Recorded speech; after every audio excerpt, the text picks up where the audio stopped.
All right, good afternoon, or it's about noontime. We're out here building the high fence project, and I am going to teach how to build an H brace today. And basically, I've got the corner post and the secondary post tamped, and I've got the H, and I'm going to show you how to nail the H up. Now you can do it. You can toenail it up to the other post, but they usually split if you do that. So what you want to do is drill a hole about there. And what I do is I start straight down to start with. Oh, the size of the drill bit needs to be slightly smaller than the nail, actually. But the whole idea is that if you just nail the nail in near the end of this, you're going to split this.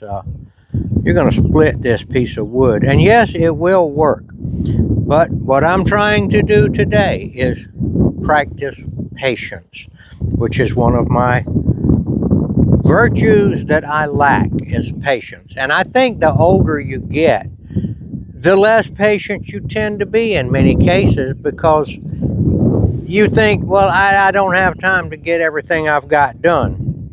So I'm going to pause right now. This drill bit that I've got here is actually a little bit large, and the nail is going to be loose. I want the nail, the hole to be a little bit. Now that's a bigger nail there. Okay, so I got a bigger nail there. It's okay. So this is the wrong nail.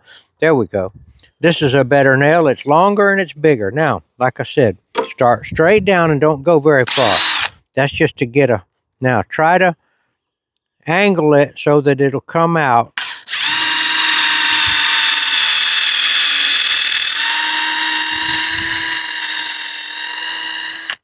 Now that's going to give us about that much in the wood. I think that's pretty good. Well, now we're going to go down here and do the other end the same way.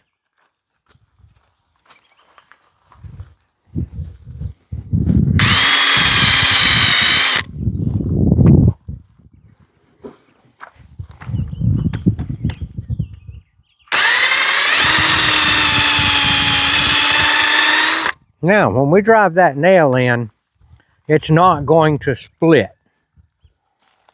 Now, what we're going to have to do is take a break right now, because my helper is going, who is also my cameraman, is going to have to hold this up there for me. And I can't, we don't have enough hands to film and do this. So we'll take a break right now. Okay, I've got this thing set at about 4 feet, and that's where the wire is going to come to roughly. And you can see that I cut it long enough. In other words, I made sure that I didn't cut it short, because, you know, it actually needs to push the post a little bit. All right.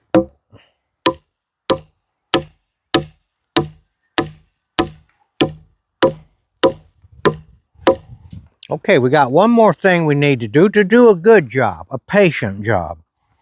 And that is to put one in the side over here and one in the other side over there. So we got to drill it again.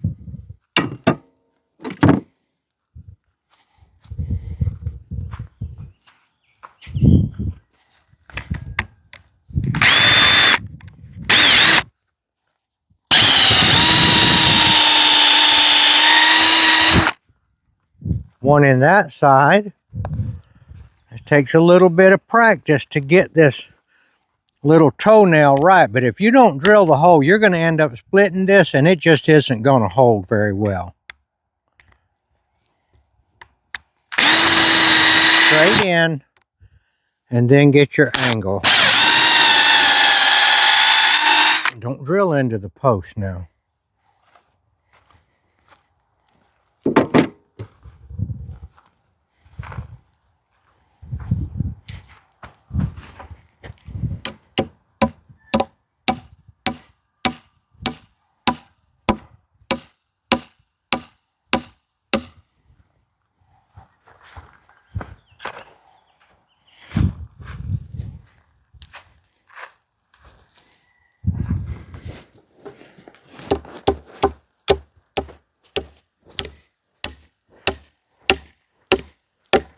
Okay, this is not going anywhere. Once you get the wire on here, the X wire, so this is the H part of it, and now we're going to put the wire on it that will brace it even better. And let me try to explain that.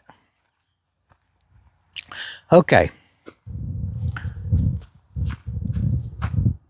When you attach the wire here, the wire is going to pull this post that way. That way. This H part is going to push this post this way. But we don't want this post to go this way. We want this post to keep this post from coming this way. So we're going to attach our wire down here, because when a post goes this way, it moves more at the top than it moves at the bottom. The bottom moves the least. Okay? So we're going to wrap it there, and we're going to bring it up to here. And so when pressure is applied to this post that way, it will push this H brace that way. That wire will move less than the top. And when this pushes this way, it will push this post this way, but essentially this post now will be attached to the bottom of that post with a piece of twisted wire. And I'll show you how that works. Now we're going to pause right now. I'm not going to show you stringing it up, but you got to go. I'm using this high tensile electric fence wire here. Never throw that stuff away. I bet you I coiled that wire up 20 or 30 years ago when I dismantled a project that I was doing. And it's still as good as new. Okay, so I'm going to rig that up, and I'll show you how it works. All right, now here we are with our wire. You go around it twice so that you have 2 on this side and 2 on this side. Now, it's hard to do this. I've done it the hard way for many years, but I finally figured out an easy way to do it. I wouldn't be surprised if the average Joe figured this out right away, but let me show you the easy way to get this done. Now you got a roll of wire over there that you've got, that you're taking it off of, okay? You're unrolling it. Now what you do is you start here. This is where we started.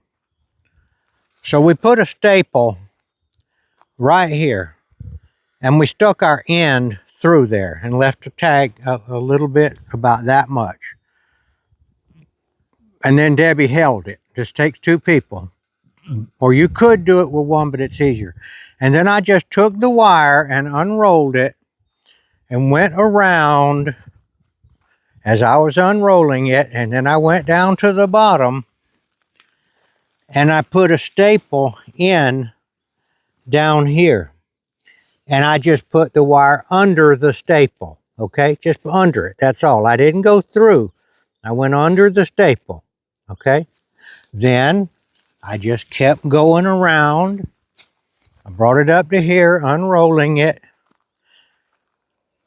and I went above this staple. Forget this one, this is later. I went, there was a wire going through here. I went above this one just to hold it. That's all it is. I'm probably overcomplicating it, but you go around again on top of this one, go around again, unrolling your wire. You go under that staple again, and then you go up again, and you go above that one again. Now you've got it done. Now somebody's holding these, and then so your roll of wires over here, and you go ahead and cut it and leave yourself a decent amount. Put your wire down, And now you go down here.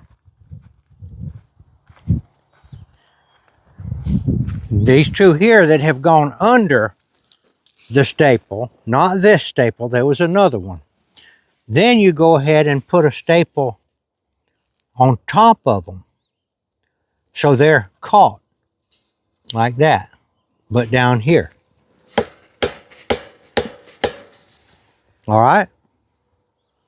I used to thread it through the staple and pull it around and all that. There's no need to do that. You don't need to do that. You just catch it. And then you come up here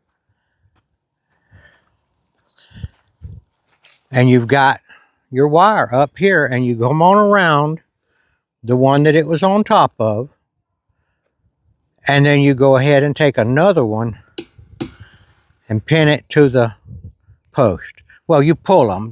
You pull the wires and make sure it's nice and tight. It don't have to be ridiculously tight, just nice and tight. And then you go ahead and you pin it right here with this staple. And then you bring your wires around and tie them over here. Now, you don't have to do that, but that's just to get them out of the way. I brought these two, tied them right there. Now, this staple right here that I used to run these on top of, you don't need that one anymore. There's just wasting your staple.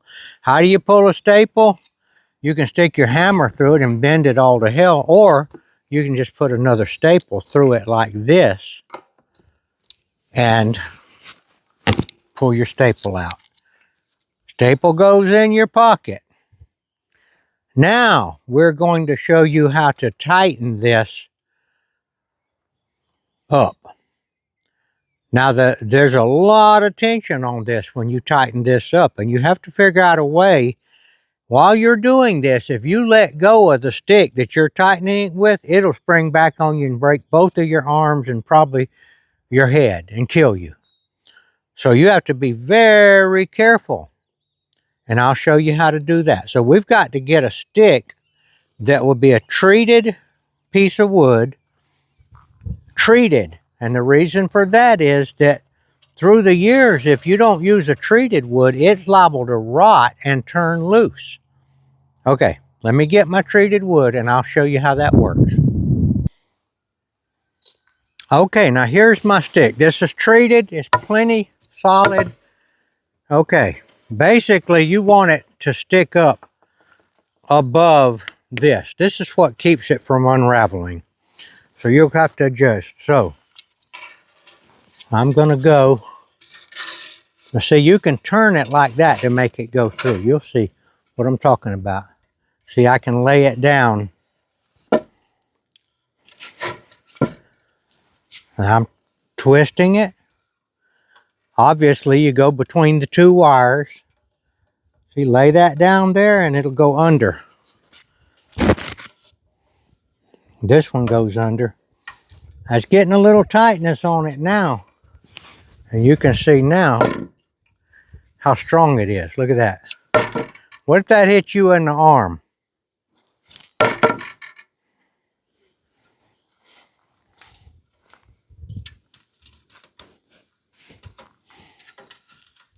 I lay it down so it'll go through. Now, that's dangerous as it is. Now you can see, this is attached at the bottom. When the top of a post pulls, let's do it with this one. Let me show you something. Okay. Let's say this is your corner post. As that wire pulls it that way, all right, I'm going to move this about 1 foot. Well, this doesn't move a foot. This moves like, all right, watch. This moves like 1 inch. That moves a foot. This moves 1 inch. So that's why we attach it at the bottom, because however much that moves, when you pull the wire, This is going to move the least, the bottom. Your H post goes straight into that post, pushing that way. Now what stops this one from going over? Well, because it's attached to the bottom of the big post over there. And if we don't think it's going to move a foot, but let's say the top there moves 6 inches as we pull. This is going to move a 1/2 inch here. That's an anchor right there. And it's anchored up here to this. So when this H post pushes, it's really pushing against this anchor down here because it's, okay, that's how it works. And believe it or not, I've tried to explain that to people, and some people, and they don't get it. They want to hook it up the other way and put the wire up here and attach it down there. Well, that's not going to work. It's got to be down here. This is your anchor right here. All right, now, I could go another turn on this. All right, I could. But do I dare? I'm going to go one more turn. Now, you can break this if you go too much. I'm just going to hope that it won't. It's getting tight as you would believe how tight this is getting. Now, you got to ease it down and get it under. Come on, baby, don't break. Now, put it back straight.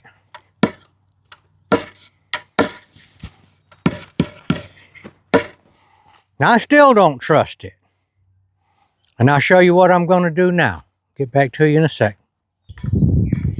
All right, this is how we're going to secure this thing. We're going to drill a hole.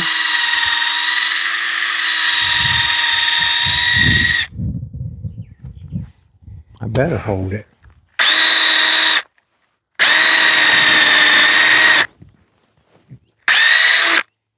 All the way through.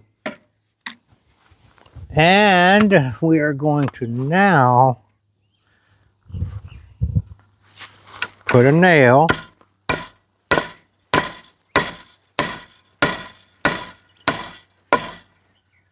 now. This thing can't get under it. It ain't going through this. Now, we'll have a little problem when we pull our wire and tie it here. We'll have to work it around this. But if we attach it on this side, if we had spun it the other way and attached it over here, then the bottom would have stuck out. And I think it'd be easier to get the wire around this little obstruction here. All right, that's how you build a T-brace right there. I hope I explained it where you could understand. Now, we are ready to bring our wire on down. And we've got the other end. We've got a brace down there. And we're going to bring the wire on through here. It's already attached to that post down there. And we're going to bring it to about right here. And we're going to wrap the wire around a pull post, a smaller post. And we're going to hook come-alongs to it. We're going to bring the tractor right here. And we're going to tighten this wire. And as we tighten it, we have to walk the fence and make sure that as the fence comes through the staples, I've only got it stapled at the top. Well, we'll show you that, the stretching next. But right now, this is the lesson on building the THX, I'll call it the HX brace. I've built many of them, and some of them that I built have lasted for 30-something years, and they were built with kind of small wood. This is good size stuff here. You're not going to have any problem with this. I'll tell you one thing that you do need to do when you build a fence is make sure that both sides of it are clear, if possible, of trees and things where you can ride it with your four-wheeler or tractor and make repairs as you go along. My original fence job around this property did not do that because I didn't know any better. I should have cleared 100-foot right-of-way but I didn't. I just cleared enough to get through with the four-wheeler. And it caused me a lot of problems through the years. Now this right here is ready to go. All right, I think we're going to stop right there and just let this be a video on how to build the H brace, the corner brace. All right, and also I will definitely praise the name of the Lord Jesus Christ and tell you that in my opinion, He is the Savior of the world, and that if you would like to move on from this flesh and blood existence, then Jesus promised that He could cause you to have eternal life if you only would believe in Him. And believe what? Believe that He came from heaven, believe that He was God's Son, believe that He was God, believe that He died on the cross, was buried dead in the tomb, and on the third day rose alive in the first risen mortal body. See, He was mortal when he was a man. And that's what He promised to do for us. We will die, but then when the resurrection comes, we will be raised up in a different form as a spiritual body. Meanwhile, if you confess the name of the Lord Jesus Christ, He will create you as a spiritual man first. You'll be created as a new creature, but just in the spirit. You're still going to be attached to that body. And it's going to be just like this fence. This fence will eventually fall down in 30, 40, or 50 years. Same thing with your mortal body. But the new man, the born-again man, will live. And when the judgment comes, the graves will be opened, and that new man will re-inhabit the new body, which will be a spiritual body. That's how I see that the Bible reads. And it'd be just like what happened to Jesus. He was dead, and He was raised Jesus just the same, but He had a body that would never die. Of course, His spirit would never die either. Okay, that's the message of the gospel. You can find that information in the New Testament portion of the Bible. And if you just start reading it, the Gospel of John would be a good place to start. Start investigating. Jesus said, if you seek, you will find. And if you knock at His door, He will open the door to you. Okay, that's my message. And I hope I helped you see how to build a H brace, and I hope I stimulated you to check out the promises of Jesus Christ. Thank you for watching.